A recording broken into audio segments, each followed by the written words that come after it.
사실 우리 현대인들의 삶을 보면 굉장히 과중한 스트레스를 받고 있는 상황들이 많고, 또 일상의 생활들도 되게 규칙적이지 못하고 불안정한 경우들이 많습니다.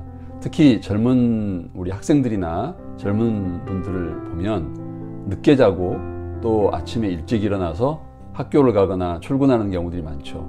그러다 보면 아침 식사를 거르게 되는 경우들도 많고, 자연히 저녁에 늦은 시간에 과식하고 과음하는 경우들도 많이 있습니다.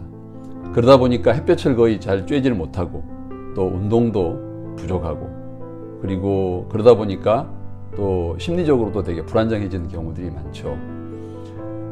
우리가 몸에 좋은 것들 요즘 많이들 먹습니다. 눈에 좋은 거, 또 간에 좋은 거, 심장에 좋은 거, 이런 것들 찾아서 먹는데, 사실은 그런 것보다 더 우선한 것은 저는 생활 습관이라고 생각을 합니다. 우리 인간도 자연의 일부이기 때문에 자연의 변화와 더불어서 그동안 수만 년 동안을 살아왔고, 그렇게 자연에 적응되어 있는 유전자를 가지고 우리가 살아가고 있는 거죠. 그래서 자연의 변화에 우리 몸이 연동돼서 거기에 어떤 생활의 습관과 규칙을 잘 적응해 나가는 것은 저는 무엇보다 첫 번째 중요한 내용이라고 생각을 합니다. 환자분들 보면은 되게 수면에 민감하신 분들도 계시고, 또는 여러 가지 활동이나 이런 게 좀 떨어져 있는 분들도 계시고, 그래서 그분의 특성에 맞게 생활 습관을 잘 교정을 해나가는 거가 저는 첫 번째라고 생각을 합니다. 그리고 먹는 음식에 대한 건데, 옛날 사람들은 대부분 못 먹어서 병이 왔습니다. 잘 먹으면 문제들이 해소되는 경우들이 많았죠. 하지만 현대인들은 너무 잘 먹고 있습니다. 저는 잘 먹는다는 것은 나쁘다고 생각하지는 않습니다. 매우 좋은 거라고 생각을 하고, 우리가 여러 가지 영양소를 챙겨서 이렇게 먹는 것은 되게 바람직하다고 생각을 하는데, 문제는 그 사람들의 특성에 맞춰서 본인에게 잘 맞는 필요한 적절하게 음식을 먹는 그런 습관이 중요하다고 생각을 합니다.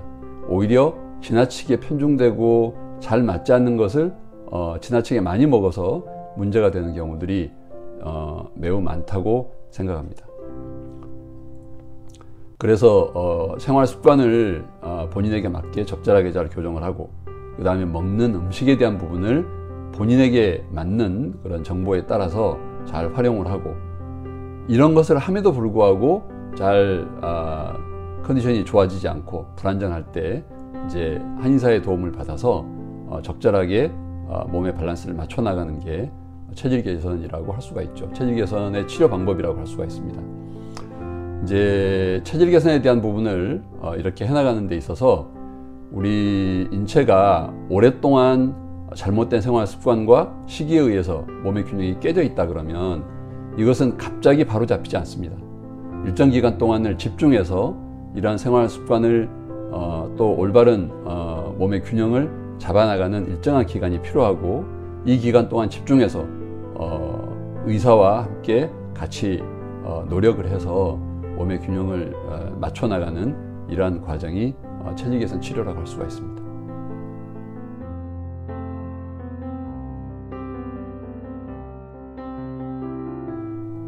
앞에서 말씀드렸던 것처럼 먹는 음식은 매우 중요합니다. 우리 인체의 기능에 매우 중요한 역할을 담당을 하고 있습니다.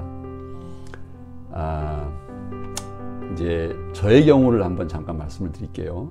저는 어려서 굉장히 부모님의 좋은 많은 사랑을 받고 컸습니다. 그래서 굉장히 잘 먹고 보양식도 많이 먹으면서 그렇게 성장을 했죠. 어머님이 아침마다 꼭 계란을 하나씩 챙겨주셔서 계란, 그리고 우유 한 병씩, 그래서 계란 한 개, 우유 한 병을 거의 아침마다 먹었던 것 같고요.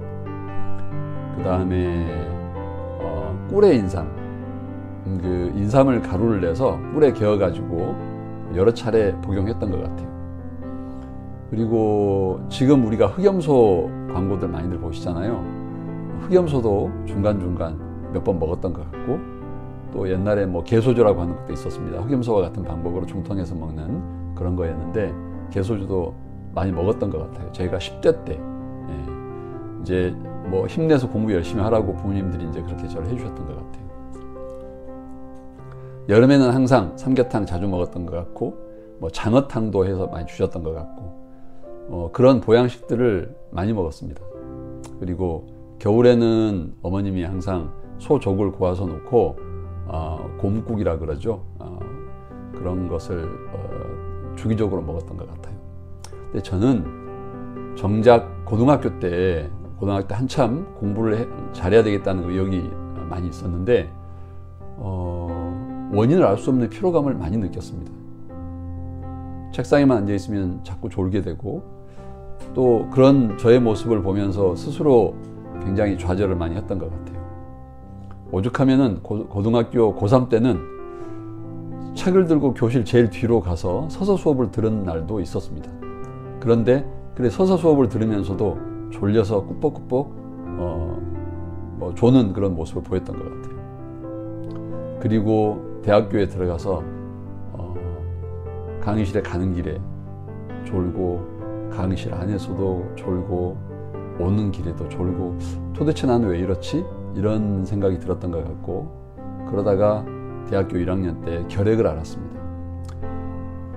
결핵을 앓기 전까지는 저는 사실은 위장 기능이 되게 좋아서 먹는 것은 항상 끝까지 잘 먹었던 것 같아요. 어머님이 그렇게 맛있는 요리들 많이 해주시고 또 보양식들 해주시면 음식을 끝까지 잘 챙겨 먹는 그런 아이였던 것 같습니다. 대학교 1학년 때 결핵을 앓고 나서 이제 본격적으로 위장에 대한 문제가 생기기 시작했던 것 같아요. 결핵약을 복용하고 나서 위장에 있는 유산균들이 많이 파괴가 됐겠죠.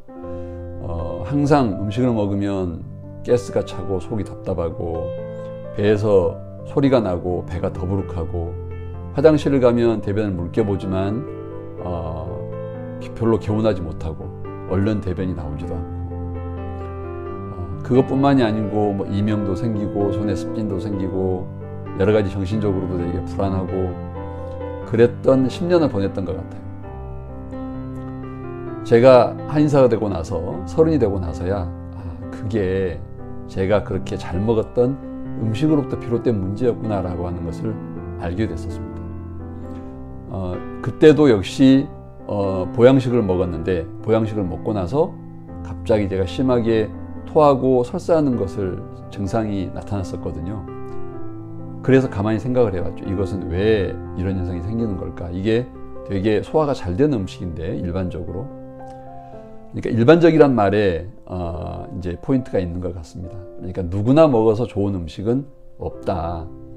본인의 특성에 맞게 본인에게 맞춰서 가는 게 필요하다라고 하는 것을 제가 바로 그때 그 순간 깨달았습니다. 그리고 그때부터 제게 맞는 음식을 제가 챙겨서 먹고, 우리가 흔히 말하는 계란, 우유, 건강에 필수적인 음식이라고 영양소라고 많이들 하지만, 저는 그때 이후로 30년 동안 계란을 거의 먹지 않고 생활하고 있습니다. 유제품도 역시 마찬가지고요. 닭고기나 실은 소고기도 거의 가까이 하지 않고 살고 있습니다. 제가 이제 60이 넘었는데 지금 생각해 보면, 제가 만약에 그러한 식이요법들을 하지 않았다 그러면 저는 여전히 지금도 내가 왜 이렇게 불안정하고 약하고 소화장애를 겪고 있고, 또 불면증에 시달리고 손에 습진이 생기고 이명이 오고, 이런 문제에 대해서 과연 적절하게 제가 이걸 조절하고 치료할 수 있었을까, 건강하게 살 수 있었을까라고 하는 의문을 갖고 있죠. 그래서